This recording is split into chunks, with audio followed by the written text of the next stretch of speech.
Right బులెటిన్లో మరో breaking news చూస్తున్నాం. మంత్రి కొండా సురేఖ చేసిన వ్యాఖ్యలపై హీరోయిన్ సమంత స్పందించారు. తన విడాకులు వ్యక్తిగత విషయమని, దాని గురించి ఊహాగానాలు చేయటం మానుకోవాలని అభ్యర్థించారు. స్త్రీగా ఉండటానికి, బయటకొచ్చి నిలబడి పోరాడటానికి చాలా ధైర్యం, బలం కావాలని అన్నారు.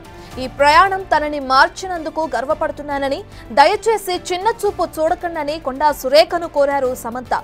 ఒక మంత్రిగా మీ మాటలను వాల్యూ ఉందని మీరు గ్రహించాలని ఆశిస్తున్నానని రాసుకొచ్చారు.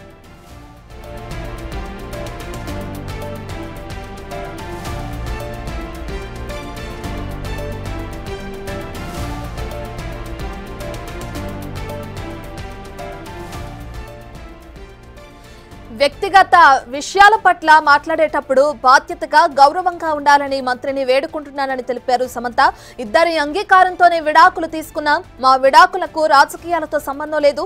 మీ రాజకీయం కోసం నన్ను లాగకండి. గౌరవప్రదమైన మంత్రిగా ఉన్న మీరు ఇతరుల వ్యక్తిగత జీవితాలతో జోక్యం చేసుకోవద్దని ఇన్స్టాగ్రామ్ లో సుదీర్ఘ పోస్టు పెట్టారు సమంత.